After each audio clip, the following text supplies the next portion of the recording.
What's up, Raptors fans? Welcome to the Warriors Report. It's time to talk about Mo Bamba and how him going to the Raptors has become a real possibility. And no, there's no news outlets or media sources reporting this.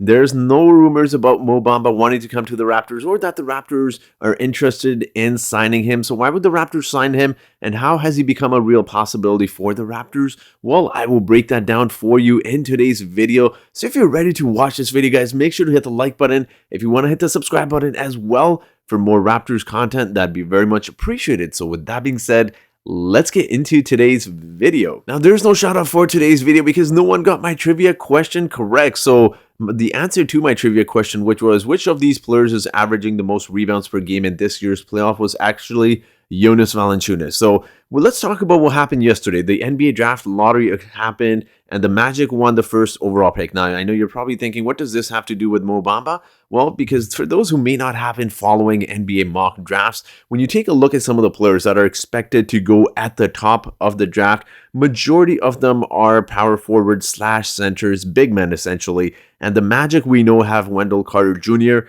which is obviously he's locked into a contract with the Magic. And consider the fact that Jonathan Isaac is coming back from injury as well. He's listed as a power forward, and the fact that they're adding a top pick who is potentially a power forward / a center, that is going to be a very crowded front court for the Orlando Magic. And of course, where does that leave Mo Bamba, who is a restricted free agent, by the way? That doesn't leave a lot of room for the Magic to really play all of the guys. And of course, they want to focus on their youth as well. It's very evident that the Magic are focused on developing some of the young guys and rebuilding for the future as well. So this becomes a real big possibility because this just increases the chances of Mo Bamba potentially leaving the Orlando Magic. Now, he is a restricted free agent and they do have an option to match any offer, but it's very unlikely that they do that. Now, I wanted to talk about Mo Bamba because when you talk about the Raptors needing a center, they have a difficult time signing a center because we know they needed a stretch big. They tried to sign Aaron Baines.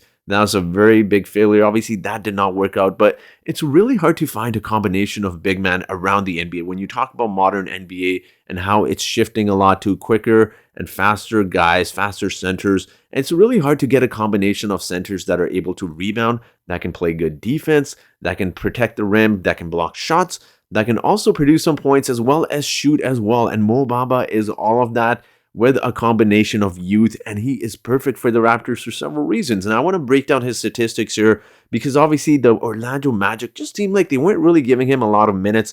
As you see there in the second season, he actually dropped from playing 16 minutes to 14 minutes, and we saw the whole situation where he's actually behind Cam Birch at one point when Cam Birch was on the Orlando Magic. Now, when we talk about Mo Bamba, it's important to talk about some of his statistics and his capabilities as a big man. Now, he is 23 years old, which is perfect for the Raptors, for a team that has a good group of veteran players as well as some young players as well, and he fits in with the timeline. Now, let's talk about his three-point shooting. It's very, very impressive. 38% on 4 3-point attempts per game is amazing. I mean, consider the fact that he can rebound. He is also listed at about 7 foot, 7'1", 230 pounds is what I was seeing everywhere online. So he fits in with that need of needing a 7-foot center. He's obviously really good at blocking shots as well. His minutes increased this season from the following seasons, and so did his block shots per game. He could be that rim protector for the Raptors. Now, he didn't average a lot of points, only 10.6 points, but that is also because he wasn't attempting a lot of field goals. As you see there, his only taking about 8.5 shots a game, so that's not a lot. And obviously his field goal percentage, ideally you would like that to be better, but in terms of what he's able to do, what he would do for the Raptors, being that tall center, being able to shoot the three-point ball, being able to rebound, 8.1 rebounds in 25 minutes is really good for Mo Bamba. And I think the Raptors could really unlock his potential. He's only 23. We do have to remember that. And again, he is a restricted free agent, so it's going to be a little bit of a challenge for the Raptors to really pry him away from the Orlando Magic. Now, I say he's a perfect fit with the Raptors because the Raptors have been signing these 6'8", 6'9" guys that are mobile, that have these insane long wingspans. Now, when we talk about Mo Bamba, his wingspan is 7 foot 8 inches. That's what I was seeing online, just to give you a perspective of how enormous that is. He's got the longest wingspan, I believe. Correct me if I'm wrong. He's got the longest wingspan in NBA history, which is just unbelievable. As you take a look at his hands and arms, he would be amazing with the Raptors in terms of his ability to block shots, his switch ability. I mean, he's not the fastest player, but just in terms of being able to move a little bit, he's not that slow-footed. He's great at blocking shots, and I think just having that tall player that has a large, enormous wingspan, that would be amazing to have on the Raptors. Like I said, he's only 23. Now, the trouble with trying to sign Mo Bamba is that you do have to pay him a decent amount of money. And ultimately, I do think you could probably get him for anywhere around 11 to 14 million dollars, depending on how many years you sign him to. And of course, he is a restricted free agent as well. And I think you ultimately would have to give up something to get something. Now, it's a little bit difficult to say what the Magic would potentially want. Obviously, they wouldn't want Ken Birch because they did have him previously. They might be able to trade Chris Boucher. I don't know. Again, I'm on the fence about that one. I really do like Mo Bamba, but you're honestly getting a better version of Chris Boucher, a younger version. And I really do believe that Nick Nurse can unlock his potential. And you know what? You could even throw a future first round pick, top 10 protected, top lottery protected. And I'm willing to do that because when you talk about centers that are able to do everything that Mo is able to do, and he is a very young player. Consider the fact that he's 23, he can block shots, he can shoot the three-point ball, which would be enormous for guys like Pascal and Scotty Barnes as well. They would allow them to really just have that paint open and attack the basket a lot more. So he's able to space the floor, he's able to block shots, play good defense, rebound. So essentially, you are giving up a first-round pick, which seems like a lot, but it is hard to find the combination of skills that Mo Bamba has, and he does have about 3-4 years experience in the NBA. So essentially, you're getting a young player you want to look for in a future draft, but you're getting him with NBA experience and you're getting him on a decent contract as well. So I think Mo Bamba makes a lot of sense for the Raptors for those reasons because it's just such a tough combination, let alone forget all of the skills assets that he has.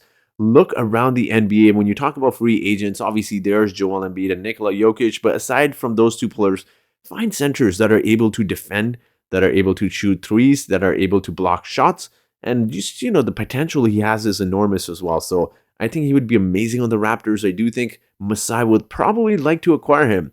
He really would. I think he fits in the mold of a type of player that Masai would really like. And he's going to be great for the Raptors. But I do want to hear from you guys. I know a lot of fans have been high on Mo Bamba this entire season. I personally would have liked the Raptors to target him at the trade deadline. Obviously, it didn't happen. But I do want to hear from you guys. What do you guys think of Mo Bamba potentially coming to the Raptors now that the Magic have landed the #1 pick? And there's a lot of power forwards and centers and big men in general that are going to be at the top of the draft. And potentially the Magic may look to move away from Mo Bamba. What are your thoughts on Mo to the Raptors? Let me know your thoughts in the comment section below. And as always, guys, I do have a trivia question for you today. And that trivia question is, the Raptors selected this player with the 37th pick in the 2012 NBA draft. Is it DeAndre Daniels? A, is it B, Quincy Acey? Is it C, Ed Davis? Or is it D, Roy Hibbert? So whoever answers this trivia question correctly first in the comment section gets a shout out in my next video. So thank you guys so much for watching this video. You can follow me on Instagram. It's the Warriors Report. You can hit me up with messages about trade talks and drafts, anything. And I also am on Twitter as well. It's Warwick. So that will be it for today's video, guys. So thank you so much for watching. And I hope you guys have yourselves a great day.